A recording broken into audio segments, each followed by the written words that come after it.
क्या परिस्थिति बनी है हमारी। मैं 2 दिन मुश्किल से रहता हूं, इन्फेक्शन हो गया। ये दिल्ली पूरा प्रदूषण से त्रस्त है। क्यों है? मैं ट्रांसपोर्ट मंत्री हूं, 40% हमारे कारण होता है।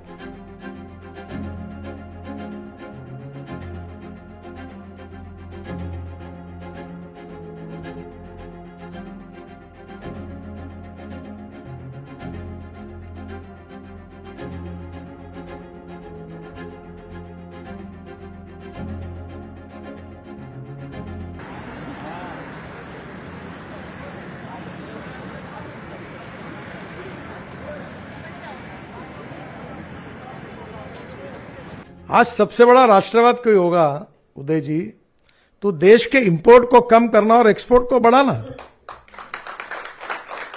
क्या परिस्थिति बनी है हमारी। मैं 2 दिन मुश्किल से रहता हूं, इन्फेक्शन हो गया। ये दिल्ली पूरा प्रदूषण से त्रस्त है। क्यों है? मैं ट्रांसपोर्ट मंत्री हूं, 40% हमारे कारण होता है। क्योंकि ये fossil fuel, petrol, diesel, Sudarshan ji कितने बार मुझे कहते थे कि इस देश का किसान अन्नदाता नहीं ऊर्जादाता बनेगा, ईंधन दाता बनेगा, हवाई ईंधन दाता बनेगा। अब सब बन गया, बिटुमिन भी बन गया, पर कोई विश्वास रखने के लिए तैयार नहीं। और आज भी इतना 22 लाख करोड़ हम खर्चा कर रहे हैं। अब ये राष्ट्रवाद कैसा होगा। इस देश में 22 लाख करोड़ रुपए हम लोग फॉसिल फ्यूल इंपोर्ट कर रहे हैं, देश में प्रदूषण दे रहे हैं। क्या हम अल्टरनेटिव फ्यूल और बायोफ्यूल में आत्मनिर्भर भारत नहीं बना सकते? मैं गाड़ी में आया हूं, 100% इथेनॉल पे चलने वाली दुनिया की पहली गाड़ी है इनोवा। 60% बिजली तैयार करती है। 1 लीटर पेट्रोल के भाव में एवरेज की तुलना करें तो ये गाड़ी का 25 रुपए लीटर पेट्रोल का भाव होता है। प्रदूषण 0 है। हाइड्रोजन हम बना सकते हैं। इलेक्ट्रिक की गाड़ी अब कितनी पॉपुलर। जब मैंने इलेक्ट्रिक गाड़ी की पहली गाड़ी शुरुआत की थी तो कीमत थी $150 पर kWh लिथियम आयन बैटरी की। अब तो 55 हो गई। अब sodium ion, zinc ion, aluminium में टेक्नोलॉजी आ गई। कल मेरे घर पर एक IIT के लड़के ने 5 साल में टेक्नोलॉजी लाई। एल्यूमिनियम जो शीट रहती ना, वो फ्यूल है।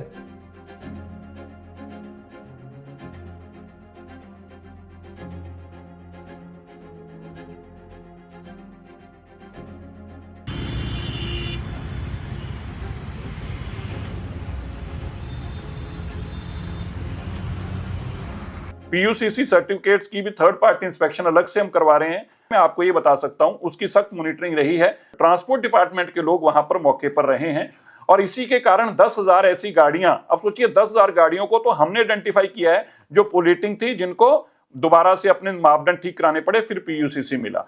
इसी तरह हजारों ऐसी गाड़ियां जो BS6 से कम थी, उनको दिल्ली में आने से रोका गया। आपने भी नोटिस लिया होगा, दिल्ली का ट्रैफिक में भी उससे काफी फर्क पड़ा है। यह भी एक कारण है पोल्यूशन कम होने का।